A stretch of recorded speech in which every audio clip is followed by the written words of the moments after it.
rancangan video khas bersempena dengan Murabbi Ummah, dedikasi buat almarhum Tuan Guru yang kita kasihi dan juga kepada pengganti beliau iaitu yang amat berhormat Ustaz Datuk Bentara Kanan Datuk Haji Ahmad bin Yaakob.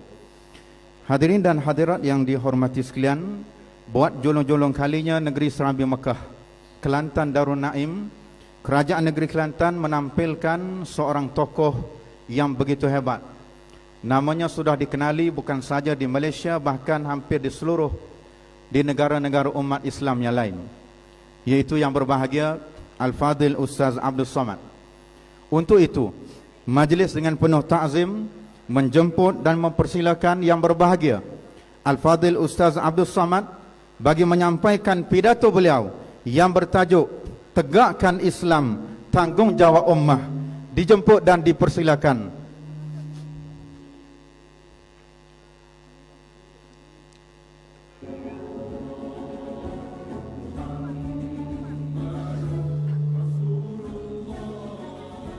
Katakan kibarkan bendera, kibarkan bendera, kibarkan bendera, takbir. Takbir. Takbir. Takbir. Takbir.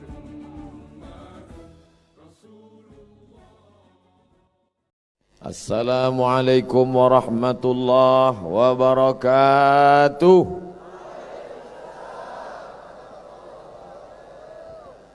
Bersyukur kepada Allah dengan ucapan Alhamdulillahi Rabbil Alamin. Berselawat kepada Rasulullah dengan mengucapkan Allahumma salli ala Sayyidina Muhammad wa ala alihi wa sahbihi wa barik wa sallim. Yang amat berhormat Datuk Menteri Besar Negeri Kelantan, Datuk-datuk, datin-datin, hadirin hadirat, alim ulama, ashabul fadilah, yang besar tak dihimbau gelar, yang kecil tak dapat disebut nama. InsyaAllah kita semua dimuliakan Allah Subhanahu wa ta'ala. Amin ya Rabbal Alamin. Kalaulah boleh diibaratkan cawan, maka petang tadi dia sudah penuh berisi dengan air oleh sahibul fadilah al-mukarram Al-Ustaz Azhar Idrus. Kemudian selepas maghrib tadi dipenuhkan lagi dengan air ilmu yang menyejukkan sahibul fadilah Al-Ustaz Ahmad Dasuqi hafizahullah wa saddada khutah. Cawan gelas sudah penuh, maka tiba masa Ustaz Abdul Somad tinggal tumpahnya saja lagi. Jadi kalau nampak kawan nanti di sebelah tertidur tumpah air liur, maklum sajalah. Tapi insya-Allah tidak ada yang lebih, kerana ini adalah negeri yang dikenal dengan ilmu sebelum daripada yang lain. Ini adalah negerinya para murabbi dan ulama. Dulu ada sebuah kerajaan bernama Mempawah. Negeri itu terletak di Kalimantan. Mufti terakhirnya bernama Syekh Abdul Rahman Ibn Husain Al-Kalantani. Al-Kalantani makna Kelantan. Satu negeri lagi dikenal seorang ulama bernama Syekh Idris Al-Marbawi. Siapa yang tak kenal dengan kamus Al-Marbawi? Semua orang-orang Melayu yang belajar Islam bahasa Arab, dia tahu makna Al-Quran dan hadis dari kamus Al-Marbawi. Dari mana ini orang berasal? Dari negeri Melayu. Tapi ada yang terlupa bagi setengah orang. Ini ulama besar daripada Universitas Al-Azhar Kaherah, tapi belajar pertama kali dari seorang ulama bernama Tok Kenali Al-Kalantani, orang Kelantan. Apakah sampai hari ini negeri Kelantan masih menghasilkan ulama? Ya, 40 lebih pondok-pondok. Dan petang tadi saya mengunjungi, melawat salah satu pondok, yaitu pondok Al-Madrasah Ad-Diniyah Al-Bakriyah. Maka mereka yang tadi belajar nahu, saraf, balaghah, mantik, bayan, ma'ani, badi', fiqh, usul fiqh, mazhab Syafi'i, aqidah Asy'ari, tasawuf Junaid al-Baghdadi, Abu Hamid al-Ghazali. Mereka lah yang akan tetap menjadikan negeri ini baldatun tayyibatun wa rabbun ghafur. Takbir. Jadi tajuk kita malam ini, tegak Islam adalah tanggung jawab ummah. Kalau ada orang yang meragukan Islam di akhir zaman akan tumbang, maka perlu dia menonton acara kita malam ini supaya dia tahu 100.000 orang berkumpul di stadium Sultan Muhammad keempat. 100.000. Dari mana Ustaz tahu 100.000? Sebab tadi saya dengar ada menyebut 100.000. Bila tak percaya, hitung kiralah sendiri. Semua yang datang ini adalah buah daripada dakwah para murabbi di masa yang lalu. Mereka yang menanam benih itu, mereka yang menyiramnya dengan ilmu. Hari ini dia sedang berbunga. Bunga itu dipetik oleh Abdul Somad yang datang dari bumi Melayu, Sumatera, Indonesia. Hanya saja ketika dia memetik bunga itu, gambarnya diambil, lalu kemudian diupload dalam www.facebook.com. Semua orang berkata, oh, jamaah Ustaz Abdul Somad, Masya Allah, Tabarakallah. Mereka tak tahu, dia hanya memetik bunganya saja. Siapa yang menanamnya, siapa yang menyiramnya, siapa yang memupuknya, itulah para murabbi-murabbi kita. Pisang emas bawa berlayar, masak sebiji di dalam peti. Hutang emas dapat dibayar, hutang budi dibawa mati. Apa yang dapat kita balaskan untuk mereka? Kalau sanggup mampu mengkhatamkan Al-Quran, apa kata Imam An-Nawawi rahimahullah? Wa in khatimul Quran. Kalau mereka mampu mengkhatamkan Al-Quran, bacakan Al-Quran, hadiahkan pahalanya untuk mereka. Kalau tak mampu baca Al-Quran, likulli syai'in qalbun, segala sesuatu punya hati. Wa qalbul Quran Yasin. Tak mampu baca Quran, bacakan Yasin. Yasin pun tidak sanggup, maka yang paling rendah Ummul Quran Al-Fatihah. Itulah yang tadi kita diajak oleh yang amat berhormat Datuk Menteri Besar, mengajak kita membacakan Al-Fatihah untuk para pendahulu merabbi. Al-Quran tidak juga sanggup, Yasin tidak mampu, Al-Fatihah pun tak mampu, mati sajalah. Apa yang dapat kita balaskan untuk mereka yang sudah menunjukkan kita mana hak, mana batil, mana bengkok, mana lurus, mana hitam, mana putih. Tertulis di bahu, tertulis di dada para mereka yang menjemput saya. Laulal murabbi ma araftu rabbi. Kalaulah bukan kerana murabbi, kami takkan kenal Tuhan kami. Siapa yang mengenalkan kita? Mereka yang sudah berjasa. Apa balasan Allah untuk mereka? Dalam Sahih Muslim dikatakan, idza matal insan, manusia mati meninggalkan dunia, harimau mati meninggalkan belang, gajah mati meninggalkan gading, manusia mati meninggalkan nama. Nama apa yang ingin kau tinggalkan? Di Quran semua nama ada. Fir'aun ada, Qarun ada, syaitan ada, iblis pun ada. Tapi nama yang baik, jauh berjalan banyak ditengok, lama hidup banyak dirasa. Sudah banyak negeri yang dijalani, belum pernah lagi berkenalan dengan orang. Kenalkan Ustaz, nama saya Fir'aun. Padahal dia kuasa hebat, piramid sampai hari ini menjadi peninggalannya. Tapi bukan itu yang dikenang. Yang dikenang adalah bagaimana menegakkan agama Allah. Tegaknya agama Allah hari ini adalah tanggung jawab kita bersama. Sallu ala Rasulillah. Allahumma salli ala Sayyidina Muhammad wa ala ali Sayyidina Muhammad. Saya sampai di Kaherah tahun 1998. Berkunjung ke salah satu rumah sahabat saya. Kebetulan istri dia orang Kelantan. Dia dapat, saya tak dapat. Saya tengok di dinding rumah itu ada gambar orang bersorban, wajahnya sejuk. Begitu rupanya orang soleh. Melihat wajahnya ingat kita pada Allah. Setengah orang melihat muka dia ingat kita hutang. Lama saya tengok, saya tak kenal ini siapa. Lalu saya tanya sambil berbisik, ini gambar siapa? Itu gambar Tok Guru Nek Aziz. Oh, saya tak tanya banyak, saya cari maklumat tentang dia di mana? www.google.com.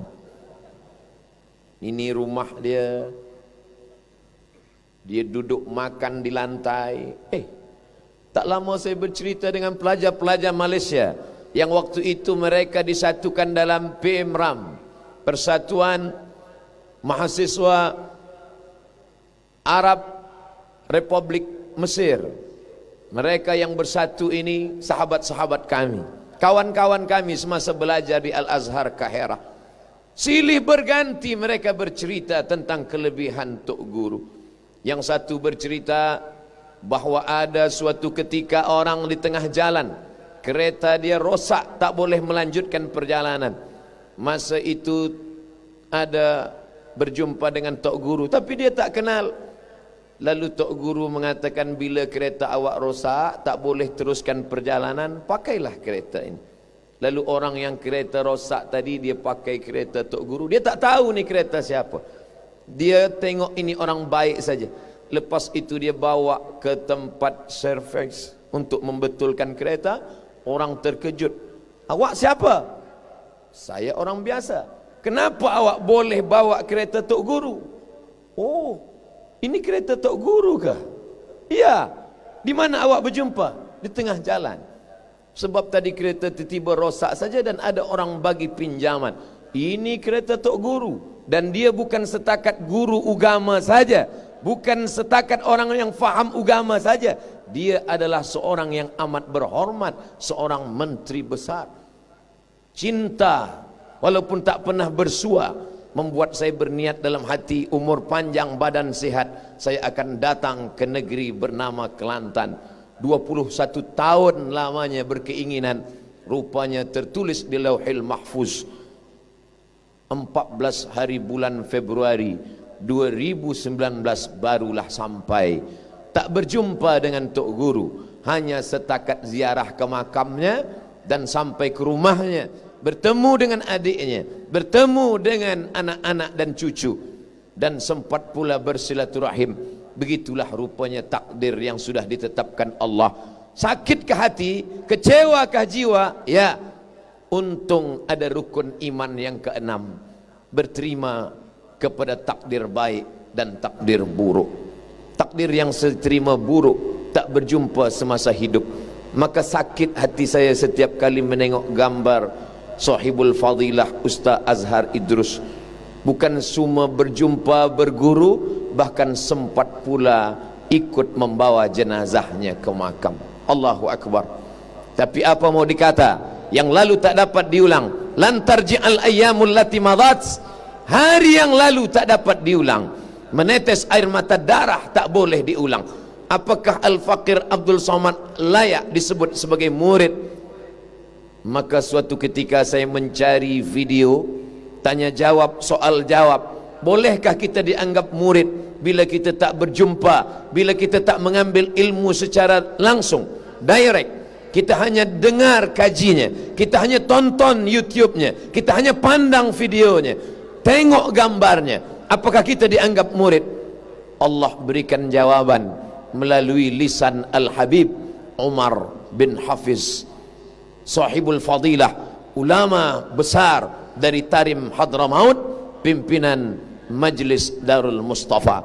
Seorang bertanya kepada Habib Umar bin Hafiz radhiyallahu anhu, "Hai Habib Umar bin Hafiz, ya, saya mendengar tazkirah, menonton tazkirah, tapi saya tak jumpa orangnya, tak belajar kepada dia langsung. Apakah saya dianggap sebagai murid?" Apa kata Habib Umar bin Hafiz? Ta'allugul galbi, kaitan hati. Bila engkau ada cinta, bila engkau ada suka, engkau ikut ilmunya, engkau amalkan tazkirahnya, maka engkau pun dianggap sebagai murid. Mudah-mudahan walaupun saya tak berjumpa, walaupun saya tidak sempat bermusafahah mencium tangannya, saya ingin di akhirat kelak tetap dianggap sebagai murid dari Tuan Guru Nik Aziz, insyaallah.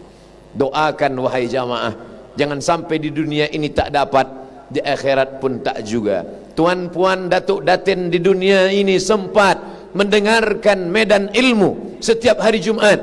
Hari ini Abdul Somad tepat hari Jumat, tidak pernah diminta, tidak pernah diharap, tapi selalu memohon kepada Allah. Rupanya ditakdirkan Allah dimuliakan dalam majlis ini. Mudah-mudahan di akhirat nanti kita bersua pula dalam surga Jannatul Firdaus bersama Sayyidina wa Maulana Muhammad sallallahu alaihi wasallam. Abdul Samad tidak datang mengajar ilmu, Abdul Samad tidak datang untuk menyampaikan tazkirah. Abdul Samad datang ke Kelantan dengan niat melangkahkan kaki, bismillahi tawakkaltu ala Allah, la haula wala quwata illa billah. Man kharaja fi talabil ilmi, siapa yang keluar rumah menuntut ilmu, fahuwa fi sabilillah, maka dia sama seperti orang berjihad fi sabilillah, hatta yarji'a, sampai dia pulang ke rumah. Maka dari semenjak saya datang sampai malam ini, sampai saya kembali ke kampung halaman saya di negeri Melayu Riau Sumatera, mudah-mudahan saya termasuk dalam golongan orang yang berjihad fi sabilillah. Amin ya rabbal alamin. Apa pelajaran yang boleh diambil Ustaz Abdul Somad dari Tuan Guru? Abdul Somad hanya mengajar tazkirah di masjid. Abdul Somad dikatakan orang ulama, walaupun belum sampai pada tingkat itu. Abdul Somad disebut orang ulama, padahal ia hanya mengambil pendapat ulama. Wa qala Muhammad bin Idris Asy-Syafi'i, wa qala Malik bin Anas, wa qala Imam Abu Hanifah, wa qala Imam Nawawi, wa qala fulan, wa qala fulan. Disangka orang ulama, padahal ia hanya mengutip, mengambil pendapat para ulama. Ada ulama tapi tidak umara, ada umara tapi tidak ulama. Yang lebih parah, dua-duanya tidak. Tapi Tok Guru, kedua-dua itu ada dalam dirinya. Untuk apa dia genggam kekuasaan? Kerana ingin menolong agama Allah. In tansurullah, kalau kau tolong agama Allah, yansurkum, Allah akan tolong kamu. Wa yuthabbits aqdamakum, dan dia akan kokohkan kaki kamu. Selama ini bila berkata tentang ulama dan umara, siapa contohnya? Sayyidina Abu Bakar Siddiq, Sayyidina Umar ibn al-Khattab, Sayyidina Uthman ibn Affan, Sayyidina Ali, Sayyidina Umar bin Abdul Aziz. Apa kata orang? Itu dulu, itu kalangan salaf, itu 1400 tahun lampau. Mana contoh zaman modern? Mana yang hidup hari ini? Bila Abdul Somad ditantang orang bercerita tentang ulama dan umara, mengalir dalam satu hembusan nafasnya fatwa dan amar, perintah dan ilmu. Siapa contoh zaman modern? Hari ini alhamdulillah kita boleh menjawab. Bila zaman dulu ada ulama dan umara dalam satu kata, satu langkah, Umar, Abu Bakar, Uthman, Ali, Umar bin Abdul Aziz. Bila kita disoal orang, beri saya contoh yang hidup di zaman modern, kita dapat menjawab, Datuk Tuan Guru Tok Nik Abdul Aziz. Nik Aziz, pernahkah engkau berjumpa dengan dia wahai Abdul Somad? Memang belum lagi, tapi tazkirah pernah sekali. Bisa kita jawab, boleh kita jawab. Kerana apa? Kerana ada contoh di zaman modern, zaman sekarang. Ada setengah orang menggambarkan bahawa kita orang yang istiqamah dalam hukum hakam Islam, kita akan tertinggal dengan negeri lain. Bahkan saya pun sempat terbayang, belum pernah menginjakkan kaki ke negeri Kelantan. Mungkin di Kelantan ni orang naik unta semua, tapi manakala sampai, Masya Allah, kereta besar, motor besar, gedung besar, orang pun besar-besar. Di mana letak kekurangannya? Di mana letak kekurangannya? Tidak ada kekurangan sama sekali. Dua-duanya dapat. Fid dunya hasanah wa fil akhirati hasanah. Betul kata Nabi SAW. Engkau kejar dunia, akhirat belum tentu singgah. Tapi akhirat yang kau tolong, maka dunia akan bersimpuh di tapak kakimu. Kau kejar dunia, akhirat melayang. Tapi kalau kau tolong agama Allah, maka dunia akan bersimpuh di ujung tapak kakimu. Hari ini kita melihat itu di alam nyata, nampak terang benderang. Gedung megah, mewah, besar, indah, hari ini nampak di depan mata. Saya akan balik ke kampung halaman saya. Wahai tuan-tuan, kalian yang ragu untuk menjadi ulama, yang sekaligus umara, maka sesekali pergilah kalian datang ke Kelantan. Boleh Ustaz bawa kami? InsyaAllah sampai masanya. Bila itu? Nanti kita tengok jadual dulu. Saudaraku yang dimuliakan Allah dalam iman dan Islam, apa yang Ustaz pandang selama di Kelantan ini, Masya Allah, semua katanya kalau hukum Islam ditegakkan, maka gambar-gambar, banner-banner, billboard, tak ada perempuan membuka aurat. Memang tak ada. Tak adakah perempuan? Ada, tapi berhijab. Nampak saya banner, billboard besar. Oh, gambar perempuan, hijab, rambut tak nampak. Ada satu lagi besar. Oh, gambar saya. Masya Allah. Ada satu lagi besar juga. Nampak saya tulisan Huawei handphone, tapi gambar lelaki. Inilah yang betul, kerana Hua itu lelaki. Selama ni perempuan, mestinya Huawei. Maknanya apa? Bukan berarti Islam menolak kemodernan. Islam bukan berarti menolak kemajuan. Islam adalah agama yang maju, mengejar dunia, tapi tanpa meninggalkan akhirat. Wabtaghi fima atakallahu daral akhirah. Carilah persiapan untuk akhirat. Wala tansa nasibaka minad dunya. Jangan lupa dunia. Wa ahsin kama ahsanallahu ilaik. Buat baiklah sebagaimana Allah sudah buat baik kepada kamu. Maka perbuatan yang kita lakukan hari ini adalah wujud kepada membalas kebaikan Allah subhanahu wa ta'ala. Tazkirah sebelum maghrib, tazkirah selepas maghrib, salat isya berjamaah, selepas isya pula melaksanakan solat hajat. Saya rasa seumur hidup baru inilah menengok solat hajat sebanyak ini. Solat hajat. Saya tanya, ini hajat ni apa? Sebab di kampung halaman saya biasa yang sembahyang hajat ni anak lajang yang tak berbini. Dia nak sembayangkan hajat perempuan itu. Ini namanya solat hajat royalty, Ustaz. Oh, jadi macam mana usollinya? Usolli sunnatal hajat royalty. Masya Allah, tabarakallah. Memanglah yang paling baik adalah doa yang didahului dengan munajat kepada Allah. Qalbul mu'min baina asabi'ir rahman. Hati orang beriman di antara kuasa Allah. Allah Maha Kuasa membolak-balikkan hati. Ya muqallibal qulub, wahai engkau yang membalikkan hati. Mereka berdoa, sedangkan 40 orang berdoa bergetar hati, 40.000 orang berdoa bergoncang hati, konon lagi 100.000 orang berdoa. Dua kemungkinan, kalau tak dapat mati. Tapi tentu orang beriman berdoa yang baik-baik. Allahumma hdi qaumi, beri hidayah kaumku. Begitu yang diajarkan Nabi Muhammad sallallahu alaihi wasallam. Ada orang setengah manusia yang berpahaman, bila orang menegakkan syariat Allah, maka yang tidak Islam, yang non muslim, yang tak seakidah akan mati, akan terbunuh. Dia tidak Islam, bakar rumahnya, hancurkan, larikan anak gadisnya. Ini siapa yang menyebarkan kepalsuan seperti ini? Abdul Somad malam ini terkejut, seumur hidup baru ini mendengar. Apa yang didengar tadi? Bukan Melayu, bukan Islam, takbir.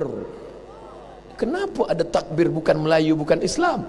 Rupanya Islam ditegakkan, maka yang tak Islam tetap mendapat rahmat, karena kedatangan Islam. Wa ma arsalnaka illa rahmatan lil alamin. Masa di Kaherah saya boleh membaca tulis Arab. Masa di Maghribi saya boleh baca tulis Arab. Tapi masa di Kelantan saya baca beberapa kali, tak saya boleh baca. Kenapa tak boleh? Rupa bahasa Cina, tulis huruf Arab. Apa maknanya? Apakah Muslim semua di Kelantan ini? Tidak, Ustaz Samad.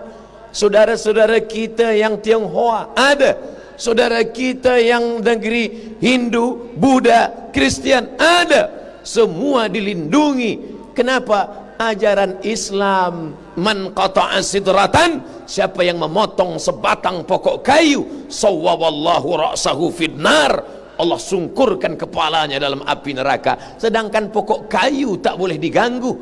Sedangkan pokok kayu, bukan manusia, dilarang untuk diganggu. Apa kata baginda Nabi Muhammad sallallahu alaihi wasallam ketika melepas pasukan perang menuju Mu'tah? Dulu bila melepas pasukan perang, ratakan dengan tanah, bakar kebunnya, hancurkan rumahnya. Tapi tidak begitu akhlak Islam. Apa kata baginda? Satajiduna rijalan fis sawami, kalian akan bertemu dengan lelaki-lelaki yang tinggal, para padri-padri yang tinggal di cus tempat ibadah mereka. La ta'ridu lahum, jangan ganggu non muslim. La taqtulun nasabiyan murdi'a, jangan bunuh budak kecil yang sedang menyusu. Wala syaikhan faniya, jangan bunuh orang tua renta. La taqta'un nasajaratan, jangan cabut pokok kayu. La taqiranna nahlan, jangan rosak pohon kurma. Inilah ajaran yang dulu diajarkan Nabi sallallahu alaihi wasallam. Mana bukti nyata hari ini? Tuan-puan yang ingin menengoknya, datanglah ke Kelantan. Aku sudah menengok dengan mata kepalaku sendiri. Oleh sebab itu, tegaknya agama Allah bukan ingin menyombongkan diri. Menegakkan agama Allah bukan ingin menghancurkan, tapi ingin melindungi kerana merasa sayang. Nampak lubang tanah, tengok kiri kanan tak ada orang, maaf, lalu kencing di lubang tanah. Nabi marah, la yabulanna ahadukum fil juhri, jangan kencing di lubang tanah. Kenapa? Kenapa tak boleh? Ini kan binatang. Mereka juga makhluk Allah yang bertasbih memohonkan ampun untuk orang-orang yang mengajarkan kebaikan. Mereka di dalam hidup, mereka juga punya kehidupan. Bayangkan ajaran Islam yang begitu lembut, sedangkan pokok kayu, semut tak boleh diganggu. Apalagi jiran, tetangga, sahabat, kerabat, mereka sesama manusia. Semut yang ada di lubang tanah, bayangkan kalau engkau buang najis air ke dalam, rupanya mereka sedang pilihan raya. Apa yang terjadi di dalam? Pernahkah manusia berpikir tentang semut di dalam lubang? Pernahkah manusia berpikir tentang kehidupan makhluk yang kecil? Islam mengajarkan itu. Itu hanya ada di kertas, itu hanya ada di kitab, itu hanya ada di sahih, di kitab hadis. Mana nyata, mana praktiknya? Maka kita bangga sebagai orang Melayu. Kamu tak perlu pergi jauh ke Jazirah Arab, dekat saja sudah kau temukan. Maka ini semua adalah membumikan Al-Quran.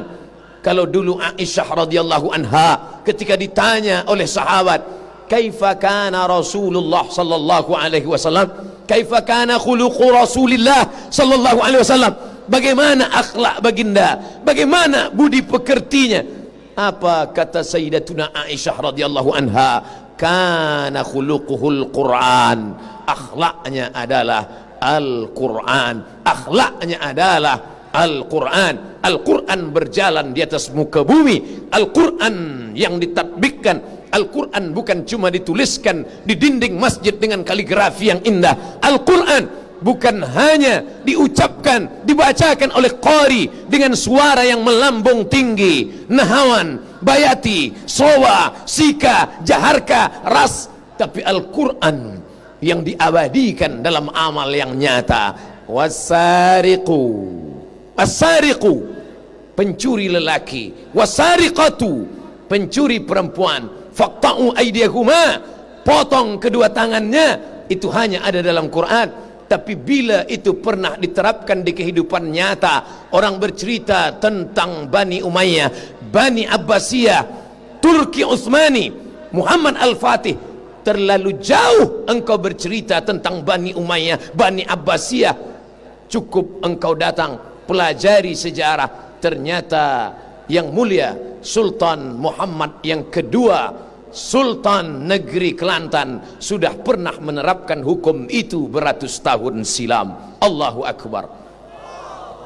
Dulu di tepi-tepi kampung Kelantan ada seorang petugas lelaki yang membawa cat berwarna hitam, memperhatikan bila ada perempuan yang membuka aurat, maka dia akan berikan tanda. Siapa itu? Wilayah Hisbah. Wilayah Hisbah yang memperhatikan aurat. Untuk apa aurat perempuan ini dijaga? Kerana di sini negeri para penghafaz Al-Quran. Menghafaz Al-Quran sehari satu muka surat, satu juzuk 20 muka surat. Satu juzuk dia perlu 20 hari untuk menghafaz. Satu bulan dia hanya dapat satu juzuk setengah. Tapi hafazan anak kita hilang kerana melihat lutut terbuka. Kenapa? Karena aurat tidak ditutup.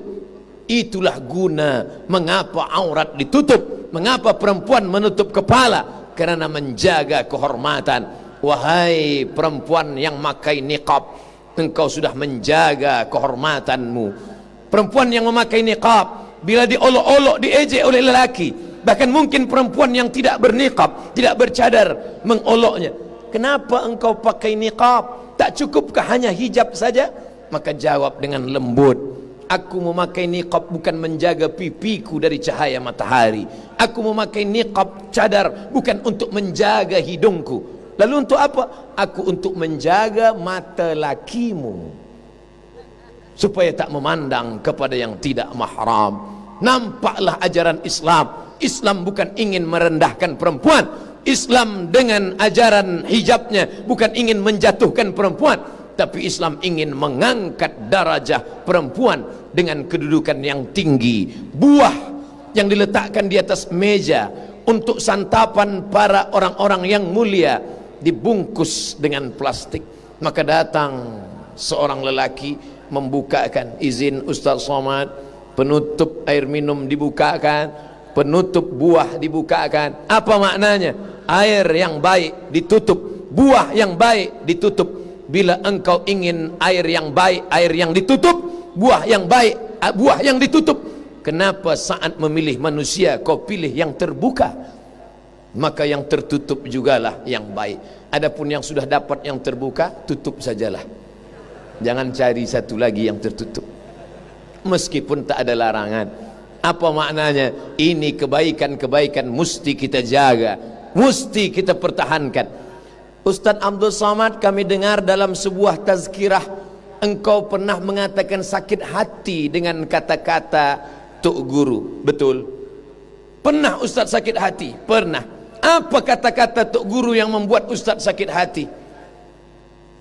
Orang yang bagi tazkirah di masjid itu seperti bual-bual sahaja, seperti asap yang dihembus angin, tak bermakna. Awal mendengar itu ada rasa tersinggung. Aku yang bagi tazkirah di masjid, kenapa dikatakan seperti bual-bual kedai kopi, asap yang dihembus angin? Tapi setelah lama-lama dipikir, betul juga. Berkali-kali menyampaikan di masjid, bayarlah zakat, bayarlah zakat. Tapi orang tak membayar zakat. Tutuplah aurat, tapi orang membuka aurat. Jangan makan riba. Orang yang makan riba, alladzina ya'kuluna riba la yaqumuna illa kama yatakhabbathu syaitanu minal mas. Sesiapa yang makan riba, maka nanti di akhirat dia akan bangkit di padang mahsyar seperti orang bangkitnya orang yang diganggu syaitan, orang yang diruqyah, matanya liar, suaranya menggelegar. Nah, bukan berarti saya menggelegar ini diganggu setan, tidak. Oh, begitulah dia nanti dibangkit di padang mahsyar. Disampaikan itu dalam tazkirah, dalam khutbah. Ayyumah lahmin, setiap daging di badan, nabata min haramin, kalau tumbuh dari riba haram, fannaru aulabi, tempatnya api neraka. Keluar dari masjid, orang masih jaga makan riba. keluar dari surau, orang tetap juga meletakkan wang di bank konvensional riba. Betul kata Tok Guru, cakapku hanya seperti asap yang dihembus angin. Kenapa? Karena tiada kuasa. Tapi begitu Tok Guru punya kuasa, apa yang pertama dia lakukan adalah meletakkan kekuasaan. Wang harus, mesti, wajib diletakkan di Islamic Bank. Merata-rata negeri bangkit, mereka membuka Departemen Islamic Bank. Walaupun bank konvensional, mereka buka satu khas untuk membela. Kenapa? Kerana ini adalah ucapan bukan dari ustaz, bukan dari Abdul Somad, tapi ucapan orang yang punya kekuasaan. Begitulah hebatnya kalau ulama punya kekuasaan. Takbir.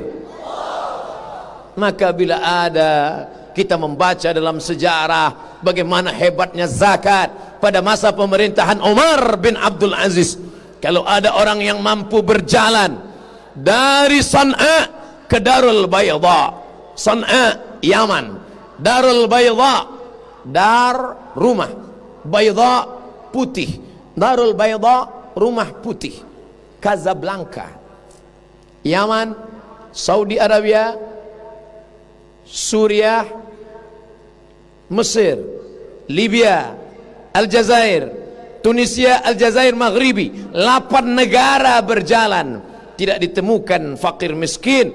Apa sebab? Kerana ada kekuasaan di tangan Umar bin Abdul Aziz.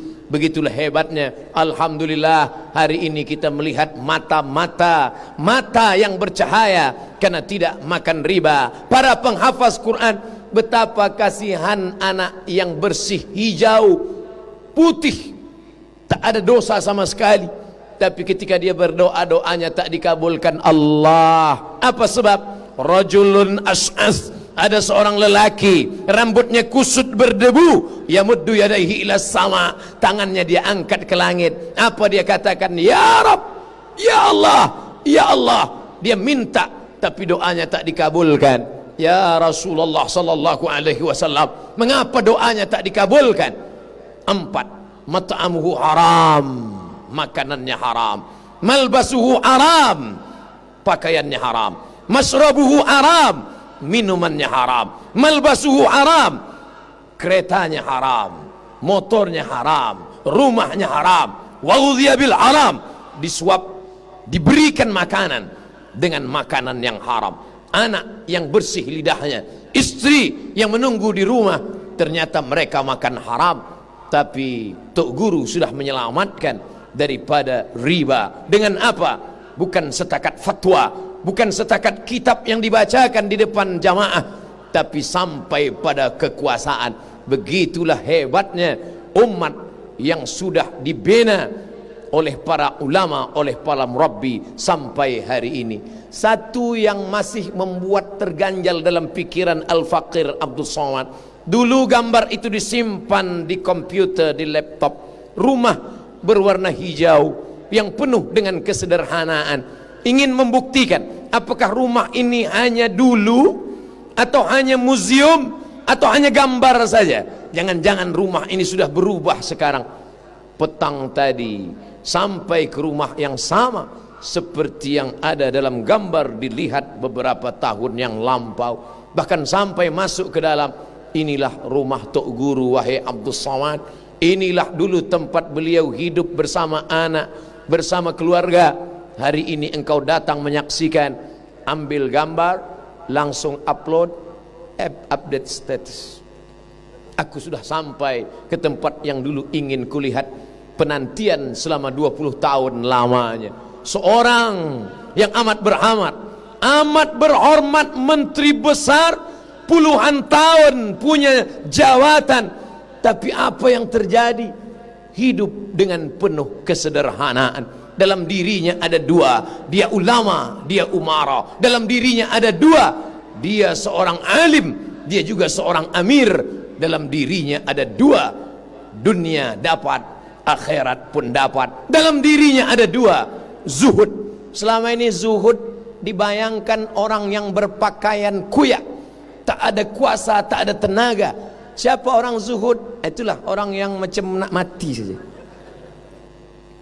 Ada seorang lelaki duduk di tepi pasar, macam orang akan menjemput kematian. Lalu kemudian Aisyah radhiyallahu anha bertanya, "Man hadzal rajul?" Siapa laki-laki ini? Apa jawab mereka? "Azhadun nas." Inilah orang yang paling zuhud. Inilah orang yang paling zuhud di antara kami. Sayyidatuna Aisyah marah. Wa kana Umar ibn al-Khattab azhadan nas. Umar bin Khattab itu orang paling zuhud. Dia zuhud, tapi bukan begini zuhudnya. Bagaimana zuhud yang benar? Idza masya asra, kalau berjalan langkahnya tegap. Wa idza takallama asma, kalau bicara suaranya lantang. Wa idza daraba auja, kalau memukul pukulannya keras. Itu ada pada diri Tok Guru. Dia punya kekuasaan, dia punya jawatan, dia punya kedudukan, tapi tetap dengan penuh kesederhanaan. Inilah yang susah untuk kita temukan di alam nyata. Bercerita tentang Umar bin Abdul Aziz, ya, dia pada masa salafun salih, tapi zaman modern mana kesederhanaan itu? Hanya ada di tinta di atas kertas. Mana zuhud itu? Hanya ada dalam kitab Risalah Qushairiyah, hanya ada dalam kitab Qut al-Qulub Abu Talib al-Makki, hanya ada dalam kitab Madarijus Salikin, hanya ada dalam kitab Bidayatul Hidayah, hanya ada dalam kitab Ihya Ulumuddin. Yang nyata mana? Adakah orang zuhud itu, Tuan Guru? Ada. Mana dia? Dulu. Sekarang tak ada lagi. Sama macam dinosaurus, tak ada wujudnya lagi di atas muka bumi. Tapi hari ini melihat dengan nyata, ternyata zuhud itu ada. Itu yang dijanjikan Nabi Muhammad sallallahu alaihi wasallam. Wa may yartadda minkum an dinihi, sesiapa saja di antara kamu yang meninggalkan ajaran zuhud ini, meninggalkan ajaran agama ini, fasaufa ya'tillah, akan diganti Allah biqaumin, dengan sekelompok orang, yuhibbuhum, Allah cinta pada mereka, wa yuhibbunah, mereka pun membalas cinta Allah dan mereka tolong agama Allah. La yakhafuna fillah laumata laim, mereka tak takut sedikit pun terhadap caci maki, sumpah serapah. Allah yang memuliakan mereka. Mereka tak pernah peduli pada pujian manusia. Orang yang sudah sampai pada tingkat zuhud, bagi dia tiada beza antara haters and lovers. Kita kadang dah mengata aku adalah zuhud, tapi bila selesai tazkirah masih lagi tengok ada tak yang bagi tanda aku adalah zuhud. Ustaz Abdul Somad ni bicara zuhud, tapi malam ni dia pakai baju elok. Ni sebab takut sejuk, angin kencang. Kalau biasa selapis saja. Untuk apa engkau tumpuk baju banyak-banyak? Sebanyak-banyak baju, sekaya-kaya orang, setinggi-tinggi kuasa, baju hanya 3 lapis saja. 1 di dalam, 1 di tengah, 1 di luar. Kalau sampai 4 itu bukan kaya, demam. Sekaya-kaya, sehebat-hebat orang, paling banyak makan 3 kali tambah saja. Sekali, 2 kali, 3 kali. Kalau sampai 4 kali, mungkin usus dah berlubang. Kulu, makanlah. Wasrabu, minumlah. Wala tusrifu, jangan berlebihan. Pakaiannya sederhana, zuhud. Rumahnya sederhana, zuhud. Sampai kepada makamnya pun, sampai di makam saya mesti bertanya dulu, Sahibul Fadilah Ustaz Azhar Idrus, yang mana makamnya? Itulah yang di hadapan Ustaz, hanya batu 2 saja. Maka malam ini pun aku ingin menyampaikan, wahai jamaah di kampung halaman, wahai anakku, nanti kalau aku meninggal dunia, engkau buat pula lah makamku, makam Tok Guru Nek Aziz. Begitulah kesederhanaan yang dapat kita terima. Diajarkan bukan hanya setakat cakap. Lisanul al, perbuatan, afsah min lisanil maqal, lebih menyentuh, lebih sampai ke hati manusia daripada kata-kata. Kadang kata-kata bukan main lagi. Marilah kita zuhud, marilah kita hidup bersusah-susah, marilah kita hidup rupa cincin emas 3. Mana zuhud itu? Betapa banyak kita sedang membangun istana pasir di tepi pantai, ditengok dari jauh, cantik, bukan main. Tapi begitu datang ombak sekali sapu hilang, kata-kata kita hilang karena perbuatan kita. Tok Guru tidak memberikan tazkirah menggelegar, dia sampaikan dengan tenang tapi masuk ke dalam hati manusia. Kenapa Ustaz Somad kalau memberi tazkirah macam marah, macam mengamuk? Sedang keras pun suara kadang orang tertidur. Tok Guru lembut saja, orang semuanya menganga menengok. Kalau orang mendengar tazkirah menganga, bukan cuma ilmu masuk, lalat pun masuk. Lepas Jumat, hari Jumat, dia bagi tazkirah. Ustaz tahu dari mana? Saya tonton di YouTube, saya dengar. Oh, Masya Allah, saya nak tiru gaya Tok Guru, style Tok Guru. Esok pun saya buat. Assalamualaikum warahmatullahi. Jamaah sekalian, marilah kita jaga hidup ini. Tertidur jamaah. Engkau belum sampai makam itu, Abdul Somad. Dia makamnya sudah sampai heart to heart, dari hati ke hati.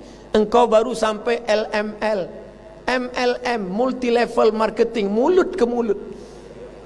Belum menyentuh hati, wahai Abdul Somad.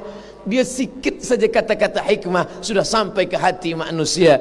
Kenapa? Karena dia memandang ittaqu firasatal mu'min, pandang firasat orang beriman. Fa innahu yanzur binurillah. Manakala Tok Guru bagi tazkirah, semua memandang dia. Ustaz Abdul Somad bagi tazkirah, tak ada memandang, semua pandang layar projektor. Kenapa awak pandang sana?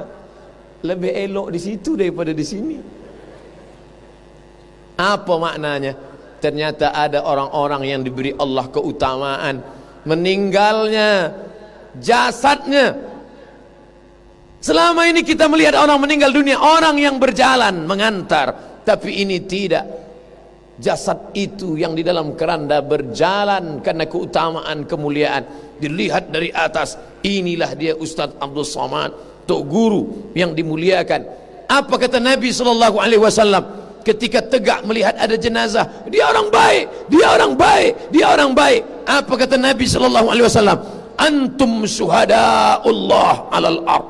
Kalian adalah saksi-saksi Allah di atas muka bumi. Mereka bersaksi, mengatakan ini orang baik, tanpa ada rekayasa, tanpa ada senario, tanpa diminta. Hari ini orang memberikan kesaksian kerana diminta. Apakah jenazah ini baik? Baik. Ditanya. Tapi ini tanpa ditanya, semua mengatakan baik. Yang Islam mengatakan baik, yang tak Islam pun mengatakan baik, karena mereka melihat kemanusiaannya. Mungkin dia tidak seagama dengan kami, mungkin dia tidak satu akidah dengan kami, tapi dia menghormati kami sebagai sesama anak cucu keturunan Adam, sebagai sesama manusia. Ini orang yang disegani kawan, yang ditakuti lawan. Semua berkata dia adalah kawan, sahabat kami. Maka malam ini saya lihat ada tulisan besar-besar. Apa nama tulisannya? Malam Murabbi Ummah. Malam Murabbi Ummah. Gambar Ustaz Abdul Somad. Saya sangka yang murabbi itu saya. Rupanya engkau terlalu berbaik sangka, Abdul Somad. Murabbi adalah Tok Guru, murabbi adalah ulama-ulama Kelantan. Tapi kita dapat saja setetes dua tetes pun dari kemuliaan mereka. Bisa kita ikut tradisi mereka yang baik-baik. Dalam diri mereka ada keulamaan, dalam diri mereka ada keamiran, dalam diri mereka ada kekayaan hati, dalam diri mereka ada zuhud. Hari ini kita sedang rayakan itu, kita sedang bangkitkan cerita itu. Ini Ustaz Somad memuji-muji orang, mana boleh? Pujian itu hanya milik Allah. Yang tak boleh memuji orang hidup. Orang hidup tak boleh dipuji. Nabi SAW bila ada orang memuji dia, dia ambil pasir, dia siramkan.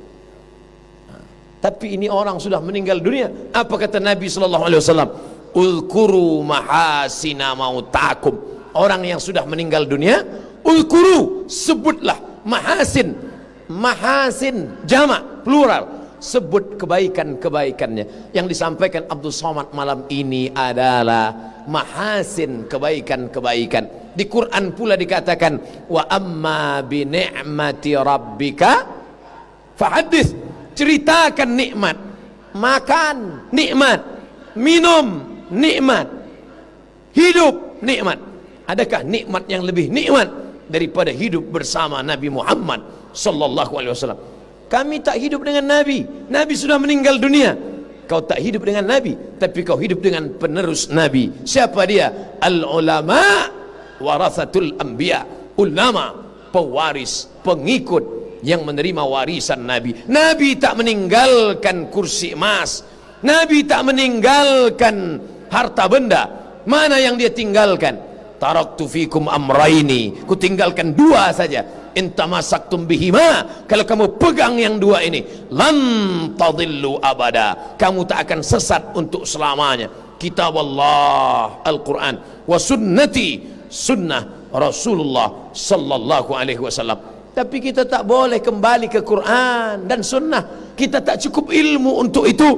Maka Al-Quran berkata, fas'alu ahla dzikri, tanya orang yang tahu, tanya para alim ulama. Maka alim ulama tempat kita bertanya. Siapa mereka? Al-ulama warathatul anbiya. Ulama yang mengikut para nabi. Ulama yang seperti nabi. Bagaimana nabi?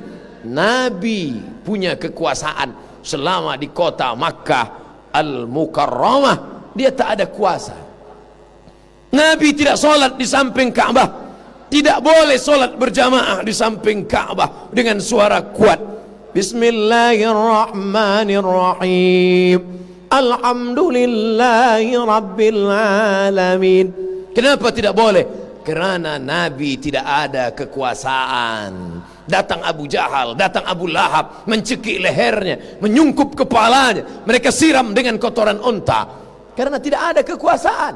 Tapi begitu dia pindah ke kota Al-Madinah Al-Munawwarah, maka dia ada kuasa. Saat itu dia katakan, layan tayanna, mereka yang tidak salat ke masjid, mereka yang meninggalkan surau, mereka yang tidak datang berjamaah, layan tayanna, berhenti, jangan ulang lagi.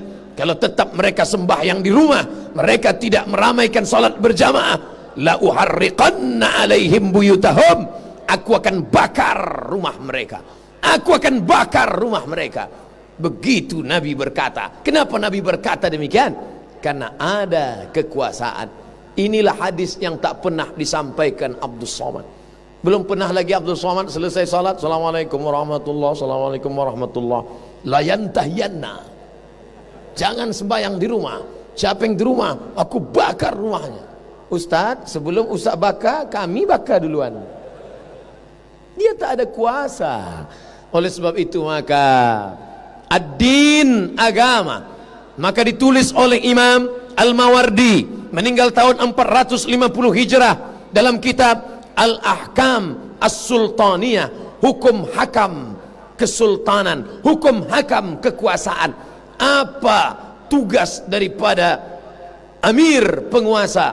Ra'id din wad daulah, menjaga agama yang paling utama, wad daulah, dan negara, kedua-duanya dijaga. Ra'id din, menjaga agama, wad daulah, agama dijaga dengan adanya bakal-bakal pemimpin masa depan. 41 pondok, 40 lebih pondok tempat belajar agama, itu sudah cukup untuk menggantikan mereka di masa akan datang. Dikirim mereka ke Al-Azhar Kahera, dikirim mereka bahkan di kampung halaman kami, di Universiti Islam Negeri Sultan Syarif Qasim Riau, salah seorang penuntut pelajar baru tadi bersua, Ustadz Abdul Somad.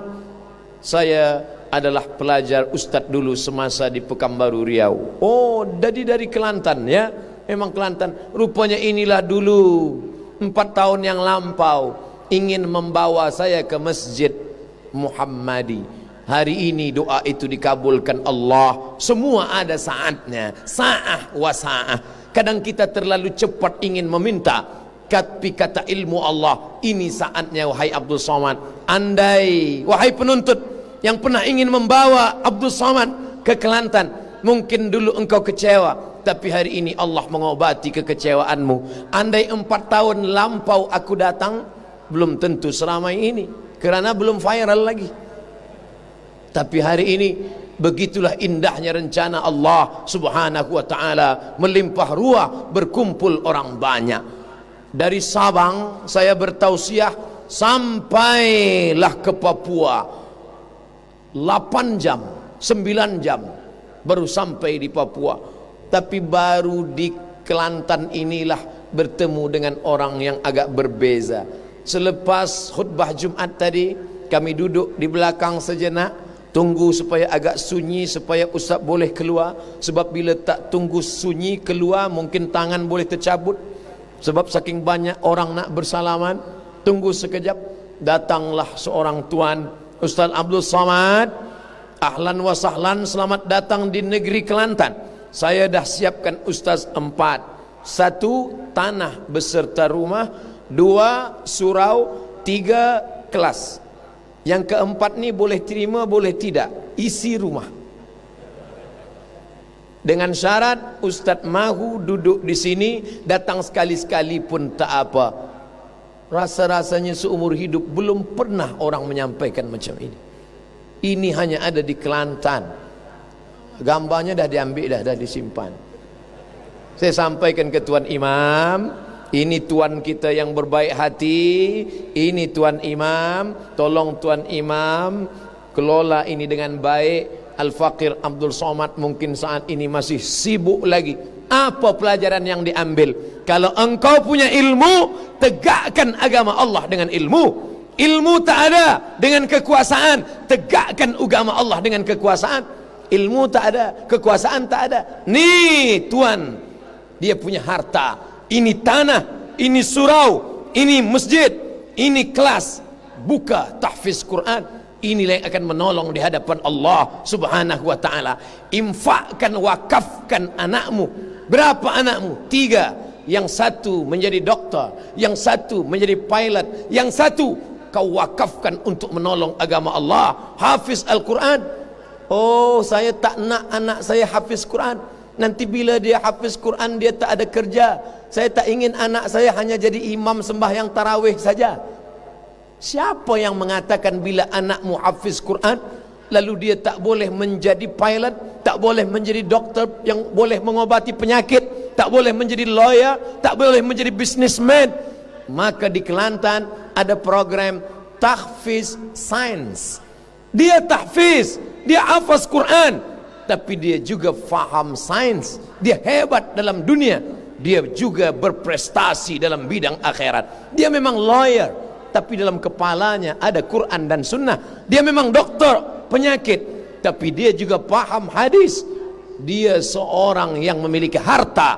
Dia pilot. Ustaz Somad, ada pilot kita dari Kelantan, tapi juga hafaz Al-Quran. Masya Allah. Selama ini bila kita naik pesawat kapal terbang, yang kita dengar suara music.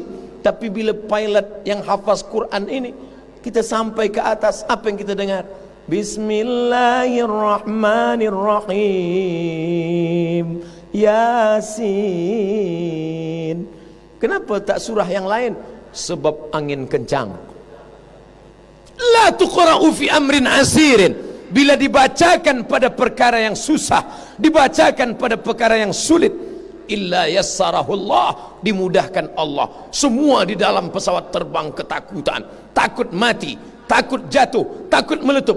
Tapi manakala didengarkan ayat-ayat Allah, wa idza tuliyat alaihim ayatuhu, ketika ayat-ayat Allah dibacakan, zadathum imana, bertambah iman mereka, wa ala rabbihim yatawakkalun, dan mereka bertawakal kepada Allah. Di mana letak ketenangan jiwa? Di hati. Pada saat hati bimbang, hati ragu, hati cemas, hati takut, berzikir, diperdengarkan zikir, diperdengarkan salawat di dalam pesawat terbang, yang mestinya dia dengar lagu macam-macam. Tempat setan masuk ke dalam hati melalui musik, melalui lagu yang tidak mengenal religi, yang tidak mengenal agama. Tapi manakala diperdengarkan salawat masuk ke dalam hati, tenanglah jiwa. Sallallahu ala Muhammad, sallallahu alaihi wasallam, sallallahu ala Muhammad, sallallahu alaihi wasallam. Ya Nabi, salam alaika. Ya Rasul, salam alaika. Ya Habibi, salam alaika. Salawatullah alaika. Dia yang tadi ketakutan pun tertidur. Tapi sekarang jangan tidur dulu. Berapa lama Ustaz bagi tazkirah? Di mana-mana saya bagi tazkirah 60 menit. Selepas itu soal jawab 30. Rupanya di Kelantan tak ada soal jawab sebab semua dah paham. Ustaz bagi tazkirah 90 menit saja. Biasa 60-30, tak, sekali lalu 90 menit. Dah berapa lama? 70. Maknanya sabar-sabarlah, tunggu 20 lagi. Janganlah masa saya bagi tazkirah ni semua tuan-tuan balik. Andai pun balik, saya tak sakit hati. Sebab saya pernah biasa tazkirah berdua dengan kameramen, pernah. Di televisyen bukan banyak orang, macam orang banyak aja. Saudaraku yang dimuliakan Allah, tak ada orang, berdua aja dengan dia. Hari ini Masya Allah orang ramai. Apa yang membuat Ustaz Somad tak takut menengok orang ramai? Tadi Ustaz kenapa pandang ke sana dengan pandang ke sana saja? Kenapa tak pandang ke sana? Bila saya tengok wajah sahibul fadilah Ustaz Azhar Idrus, hilang bahan saya. Hari ini saya macam orang ikut musabaqah ceramah. Saya khawatir lepas ni mereka dah bagi penilaian. Ustaz Abdul Somad C. Na'udzubillah. Saudaraku yang dimuliakan Allah Subhanahu wa taala, apa yang membuat Ustaz Abdul Somad tidak merasa takut, tidak merasa cemas datang kemari? Karena yang kudatangi ini adalah saudara-saudaraku dan saya sedang bersilaturahim. Man ahabba ibsatalahu fi rizqihi, siapa ingin lapang rezekinya, wa yunsa'alahu fi atharihi, panjang umurnya, falyasil rahimahu, hendaklah dia menyambung, menghubungkan tali silaturahim. Dulu datuk ibu saya, datuk mak saya, sebelum tahun 1900 merantau dari Sumatera sampai ke Kedah, lama di Kedah, singgah ke Kelantan, dari Kelantan menyeberang ke Patani, sampai di Patani belajar kepada Syekh Wan Mustafa. Selepas itu dibawa ke Makkah Al-Mukarramah, 7 tahun di Makkah, kembali lagi ke Sumatera, berdekat dengan Sultan Melayu Asahan, dibelilah sebidang tanah. Itulah tempat kelahiran kami sampai anak cucunya. Jadi lama saya berpikir, apa yang membuat saya sampai ke Kelantan hari ini, dan esok pula kami akan terus ke Ipoh dan ke Kedah. Tak lama lagi diizinkan Allah akan sampai pula ke Patani. Sebenarnya mungkin ini hanyalah doa dari datuk-datuk kami dulu. Saat itu mungkin mereka berdoa kepada Allah, ya Allah, negeri yang pernah aku lalui ini, negeri tempat aku pernah menuntut ilmu ini, hendaknya adalah salah satu dari cucu cicit keturunanku akan sampai kemari.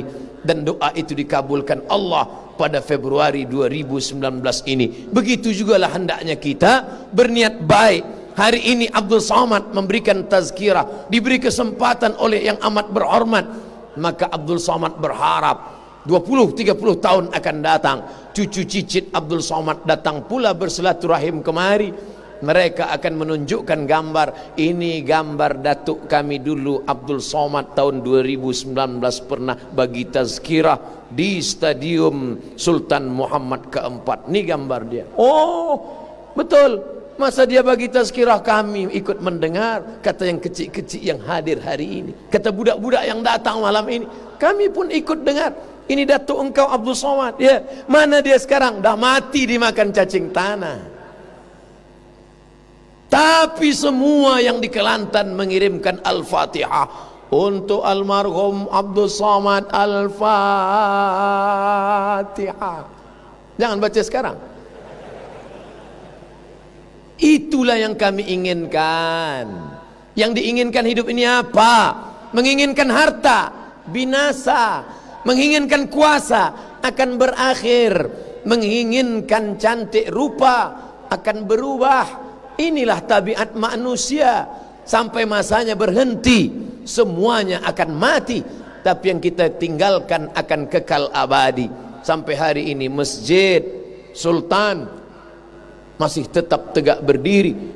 Abdul Somad salat menyampaikan khutbah, maka mengalir pahalanya. Idza matal insan, manusia mati, inqata'a, putus. Apa yang tetap mengalir? Yang mengalir adalah sadaqatun jariyah. Ada, alhamdulillah, ilmun yuntafa'u bih. Ada. Tapi kami bukan dari Kaherah. Kami tak pernah belajar di Al-Azhar. Kami bukan ulama.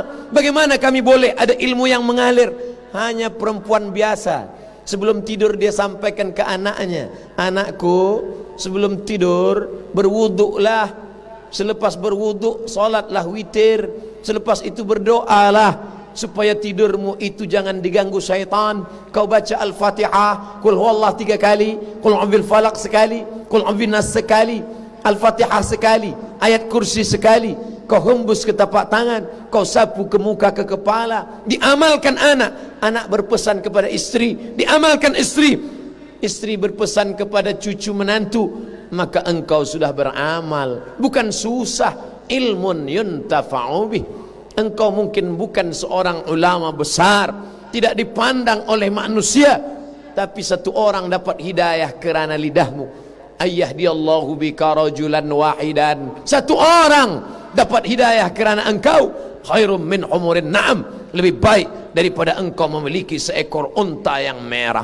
Engkau bukan ulama, engkau bukan ahli fatwa, engkau hanya tahu mengajak orang ke surau, mengajak kebaikan, meletakkan anak ke pondok supaya dia boleh membaca kitab, supaya dia berakar ke bawah, berpucuk ke atas. Itulah yang tidak akan patah dipukul ombak, dihempas gelombang. Itulah pokok kayu yang besar yang tidak akan patah diterpa angin puting beliung. Sekarang kemana air deras? Ke situ generasi ini hanyut. Datang mazhab Hambali, hanyut. Datang mazhab Maliki, hanyut. Datang mazhab Hanafi, hanyut. Menyalah-nyalahkan mazhab Syafi'i, mengatakan amal ini bid'ah kerana tidak punya fondasi yang kuat. Bagaimana kalau mereka mendalami ilmu di pondok, nahu, sarab, hafaz di kepala mereka, 1000 bait syair matan alfiyah bersarang di kepala mereka. Kalamuna lafzun mufidun kastaqim ismun wa fi'lun thumma harfunil kalim. Terus ustaz tak hafaz lagi, itu saja ada dalam kepala mereka.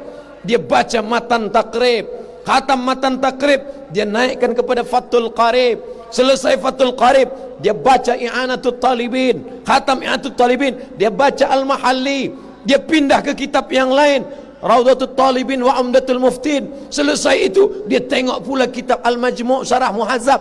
Setelah matang mazhab Syafi'inya, setelah kokoh mazhab Syafi'inya, baru dia baca Bidayatul Mujtahid wa Nihayatul Muqtasid, Imam Ibn Rushd, Muqaranatul Madzahib, perbandingan mazhab. Yang paling tua Hanafi, nomor 2 Maliki, nomor 3 Syafi'i, nomor 4 Hambali. Dia tidak akan menyalah-nyalahkan orang kerana dia tahu perbandingan mazhab. Dia tidak akan membid'ahkan orang. Ini krisis kita adalah persaudaraan sesama ahlus sunnah wal jamaah, berkelahi dalam satu surau hanya kerana orang menjaharkan zikir. Yang satu berzikir subhanallah, subhanallah, subhanallah, subhanallah. Dia tak bersetuju. Menurut saya tak boleh. Ini ayatnya, wadhkur rabbaka fi nafsika. Sebutlah Tuhanmu dalam hatimu, jangan kuat-kuat. Masing-masing ada dalil. Yang berzikir jahar, dalilnya Sahih Muslim dari Sayyidina Abdullah bin Abbas radhiyallahu anhuma, kanal jahru bidzikri fi ahdin Nabi sallallahu alaihi wasallam. Dari mana Abdullah bin Abbas tahu bahwa salat sudah selesai? Kerana dia mendengar suara zikir takbir dari dalam masjid. Itu menunjukkan suara itu kuat. Allahu Akbar, Allahu Akbar, Allahu Akbar, Allahu Akbar. Bila yang berzikir jahar dibid'ahkan oleh yang berzikir sir, yang sir pula marah dengan yang zikir jahar, lalu berkelahi sampai bertinju di dalam masjid, maka orang bertanya, mengapa mereka berkelahi dalam masjid? Gara-gara berzikir. Untung kita tak ke masjid. Rusak umat ini, hancur persatuan kita. Wa'tasimu bihablillah, berpegang teguh dengan tali Allah, Al-Quran dan Sunnah. Wala tafarraqu, jangan berpecah belah. Kenapa ada kalimah wala tafarraqu? Bukankah cukup satu kata saja? Wa'tasimu bihablillah, berpegang teguh dengan Quran dan Sunnah, titik.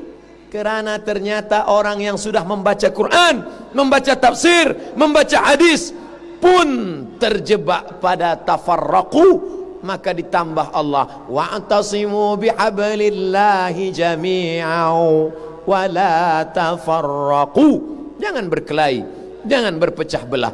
Masuklah Al-Imam Asy-Syahid Hasan Al-Banna ke dalam masjid.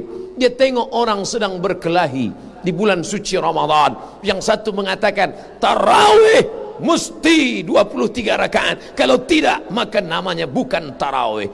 Yang satu berkata 11 rakaat, hadis riwayat Muslim. Kalau lebih dari 11 rakaat bid'ah, wa kullu bid'atin dhalalah wa kullu dhalalatin finnar. Datang Imam Syahid Hasan Al-Banna tersenyum. Kamu berkelahi kerana apa? Kerana tarawih. Hukum tarawih itu apa? Sunnah. Berkelahi di masjid apa? Haram.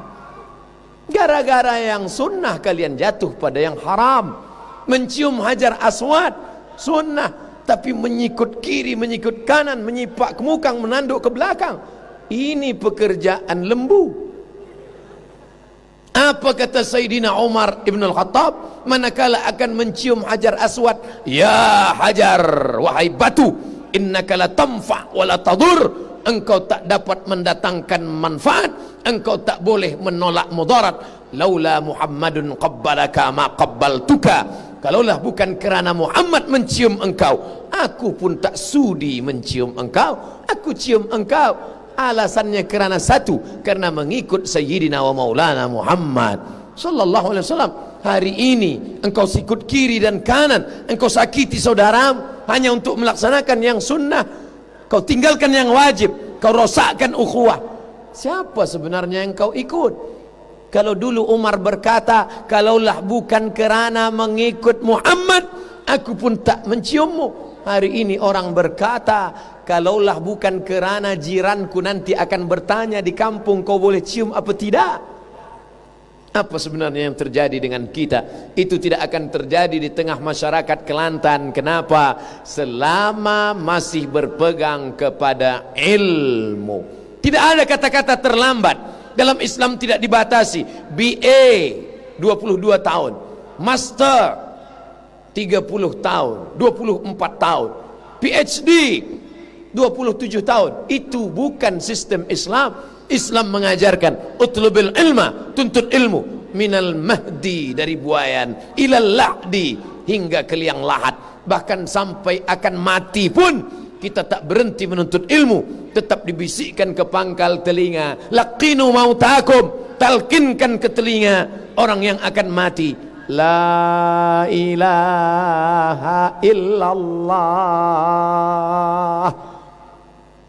Laki-laki, sampaikan kepada istrimu, wahai buah hati belayan jiwa, bila sampai ajalku tiba, tolong kau bisikkan ke telingaku nanti la ilaha illallah. Maka nanti bila tengok dia agak sikit-sikit sakit sikit, mula dia la, belum lagi. Kau nak cepat saja aku mati.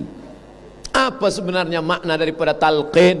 Talqin tak lain tak bukan adalah menunjukkan bahwa kita tidak pernah berhenti belajar. Abdul Samad ke Kelantan mungkin tidak belajar baca kitab, mungkin tidak telaki pada ulama, tapi dia mengambil pelajaran dari setiap detik pandang yang dilihat, yang ditengok. Man salaka tariqan, siapa yang melalui suatu jalan, yaltamisu fihi ilman, lalu dia mengambil ilmu, sahalallahu lahu bihi tariqan ilal jannah, maka Allah akan mudahkan jalannya menuju surga. Lalui suatu jalan, ambil pelajaran di sana. Apa pelajaran yang diambil malam ini? Lelaki dengan perempuan tidak bercampur, tidak ada ikhtilat.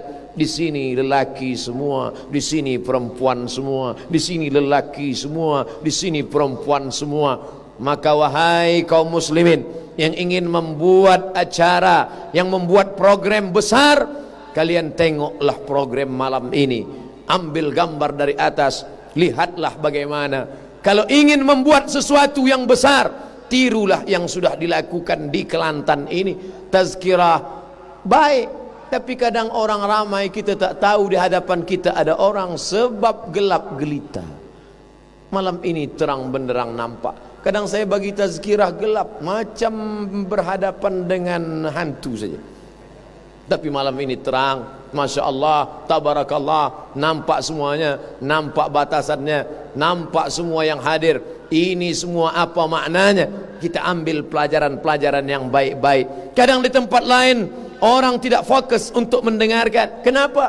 Ustaz tak nampak, kecil sebesar nasi. Tapi hari ini nampak. Yang ingin terus direct, yang ingin daripada monitor, yang ingin nampak dari atas, semuanya ada. Apa maknanya? Bahwa kita diajarkan untuk mengambil pelajaran dari hal sekecil-kecil pelajaran. Man salaka tariqan, lalui suatu jalan, yaltamisu fihi ilman, ambil ilmu yang bermanfaat di sana. Kami ini sudah tua ustaz, tak boleh lagi mendengar, tidak boleh mendengar, melihat.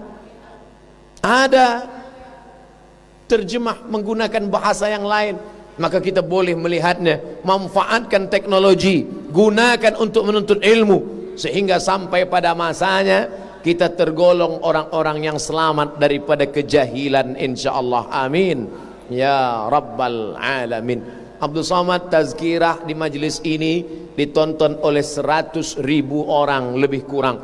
Tapi manakala sahabat-sahabat, kawan-kawan, hadirin hadirat merakam, recording, dia share, lalu kemudian esok sebulan 2 bulan ditonton, diperhatikan, dilihat oleh 1 juta orang, 2 juta orang, maka dia sudah melakukan amal kebaikan. Dia tidak pernah bagi tazkirah, dia tidak pernah berikan ceramah, dia hanya diam saja, tapi diamnya pun bernilai ibadah, kerana dia sudah berbagi kebaikan-kebaikan kepada orang lain. Kuntum khaira ummah, kamu umat yang terbaik. Apakah kamu umat terbaik kerana umurmu panjang? Mungkin. Apakah kamu umat terbaik kerana engkau kaya? Boleh jadi. Tapi yang jelas dalam Quran, kuntum khaira ummah, kamu umat terbaik. Sifatnya ada 3. Ta'muruna bil ma'ruf, ajak orang buat baik. Buat sebuah community. Mari kita dalami Al-Quran. Dulu masa muda kita pernah lupa lalai, sibuk mengejar dunia. Di hari tua ini kita belajar, berguru kepada ustaz-ustaz dari pondok yang bersanad sampai kepada imam-imam, sampai kepada tabi'in, sampai ke tabi'in, sampai ke sahabat, sampai kepada Sayyidina wa Maulana Muhammad sallallahu alaihi wasallam. Jangan hanya setakat internet saja. Dulu mereka bersanad. Sanad saya dari Imam Bukhari, Imam Bukhari dari Abdullah bin Maslamah, Abdullah bin Maslamah dari Malik bin Anas, Malik bin Anas dari Abu Zinad, Abu Zinad dari Al-A'raj, A'raj dari Abu Hurairah, Abu Hurairah dari Nabi Muhammad SAW, Nabi Muhammad dari Jibril, Jibril dari Allah. Dulu begitu. Orang sekarang, kamu dapat dari mana? Saya terus saja dari Nabi. Mana boleh? Sanad tak ada. Sami'tu YouTube, waqala Google. Bagaimana? Man la syaikha lahu fasyaitanu syaikhuhu. Kalau hanya setakat membaca, sila. setakat mendengar boleh, tapi ingat, internet tidak boleh membezakan mana khawarij, mana murji'ah, mana hasyawiyah, mana syiah, mana qadariyah, mana jabariyah. Internet tidak boleh menunjukkan mana yang hak, mana yang batil.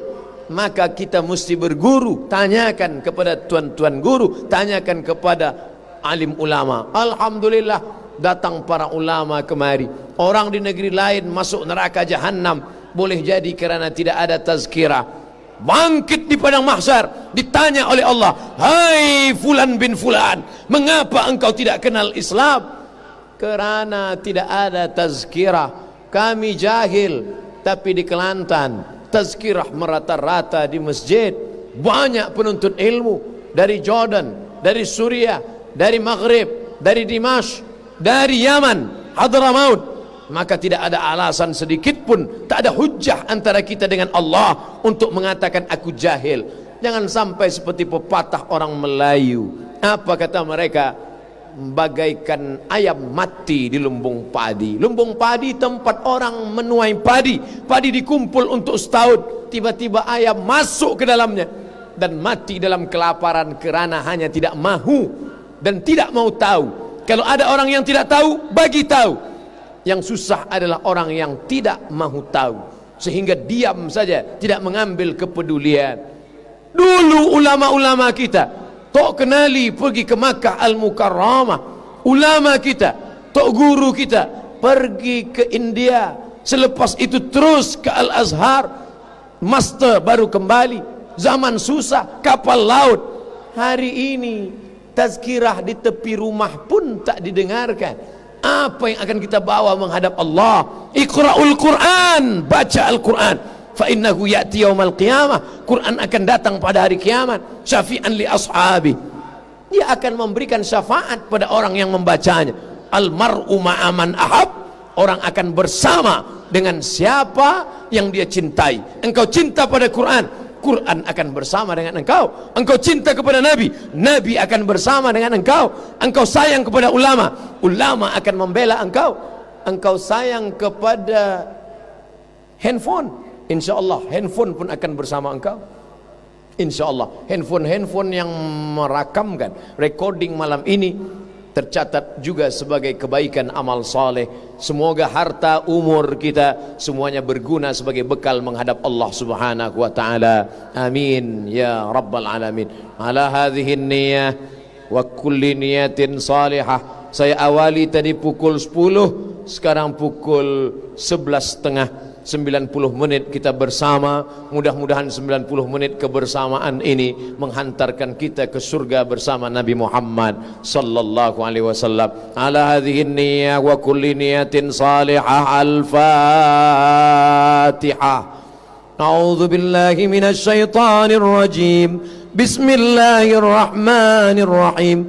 Alhamdulillahi rabbil alamin. الرحمن الرحيم مالك يوم الدين إياك نعبد وإياك نستعين اهدنا الصراط المستقيم صراط الذين أنعمت عليهم غير المغضوب عليهم ولا الضالين آمين اللهم أوصل ثواب ما قرأناه إلى علمائنا الأئجلاء. Sampaikanlah pahala bacaan yang sudah kami baca kepada para ulama kami, para murabbi kami.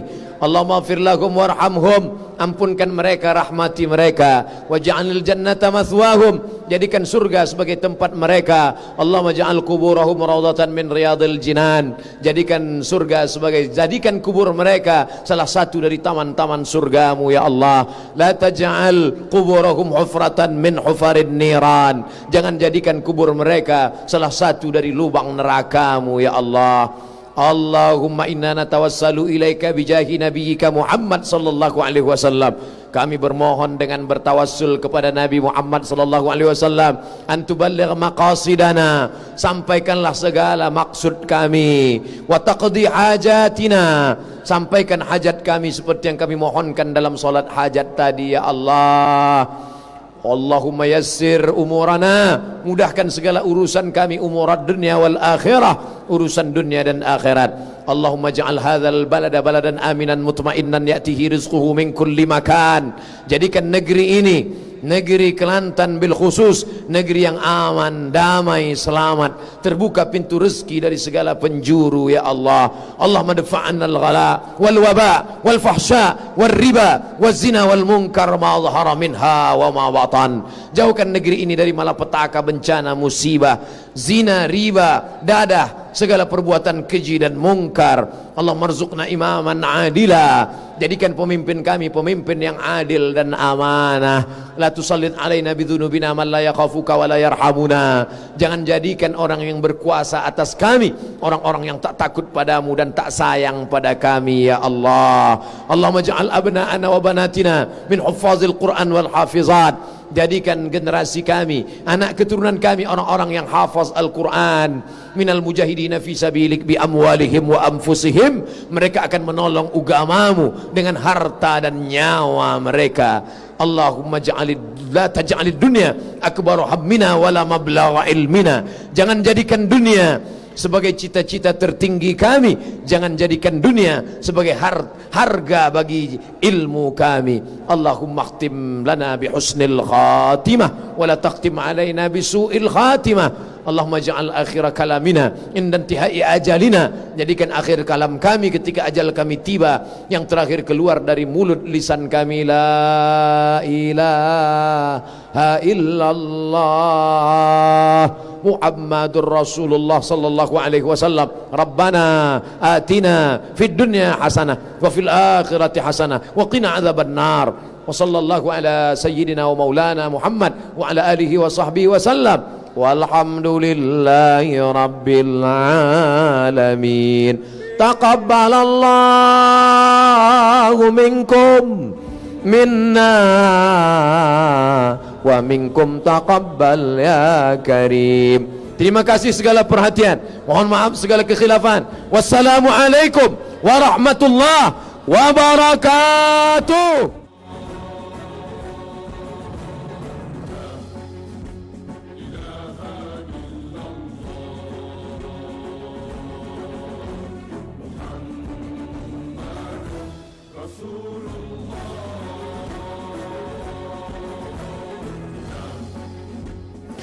Yang amat berhormat Datuk hadirin dan hadirat sekalian. Pada malam ini Kerajaan Negeri Kelantan dengan penuh sukacita dan berbesar hati untuk menganugerahkan kepada dua tokoh, yaitu anugerah ikon anak muda dan anugerah Dai Nusantara. Berikut dibacakan biodata ringkas kedua-dua penerima anugerah tersebut.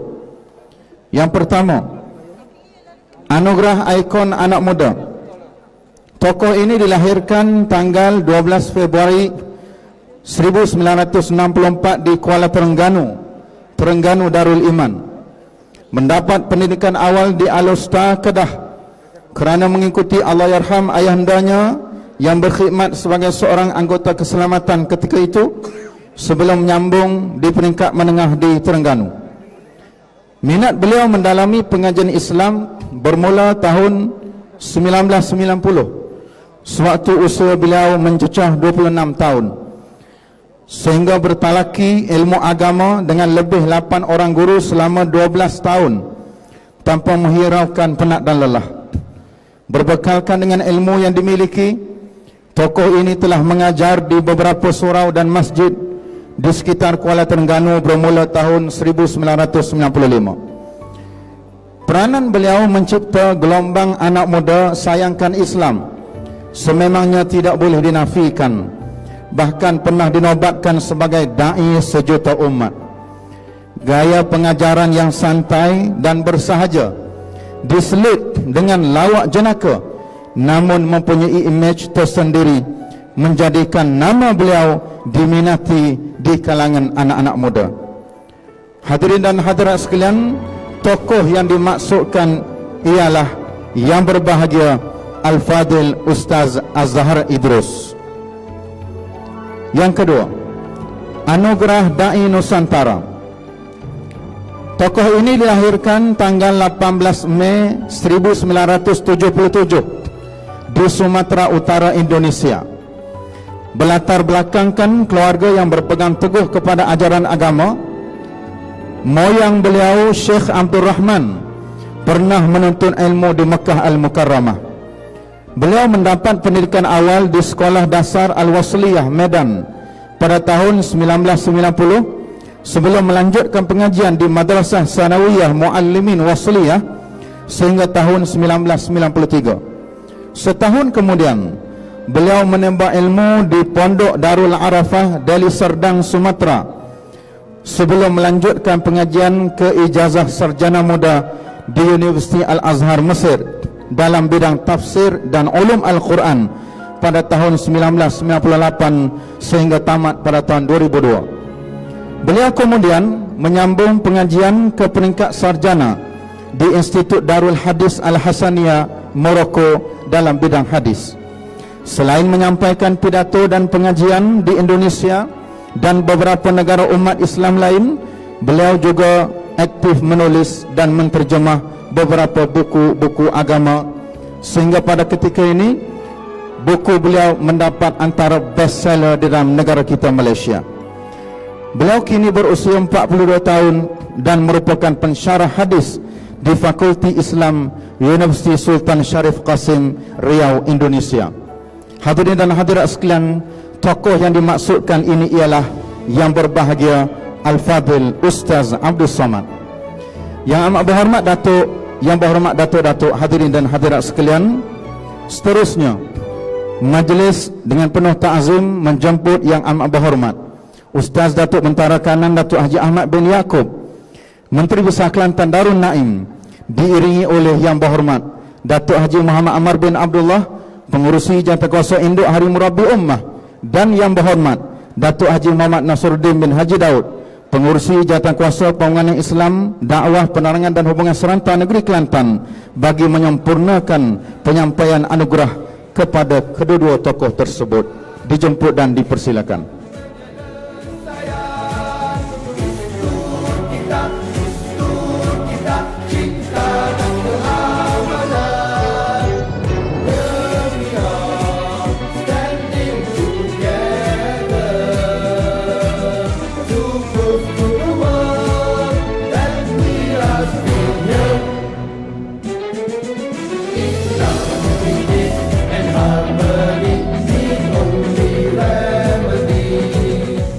Hadirin dan hadirat sekalian, untuk itu majlis dengan penuh ta'zim menjemput dan mempersilakan penerima anugerah ikon anak muda yang diberikan dan dianugerahkan kepada yang berbahagia Al-Fadhil Ustaz Azhar Idrus.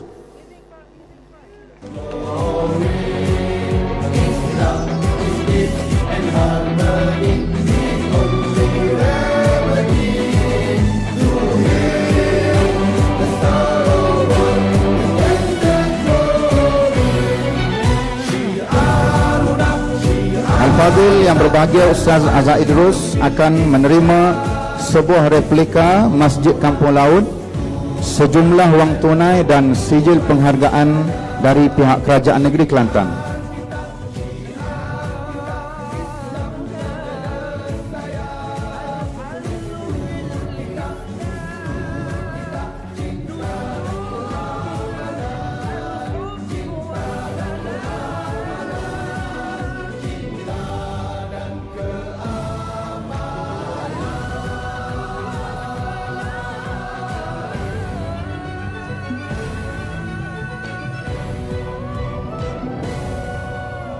Seterusnya, majlis dengan penuh ta'zim menjemput dan mempersilakan yang berbahagia Al-Fadhil Ustaz Abdul Somad untuk menerima anugerah Dai Nusantara bersempena Hari Murabbi Ummah dari pihak Kerajaan Negeri Kelantan Darul Naim. Takbir! Takbir! Takbir!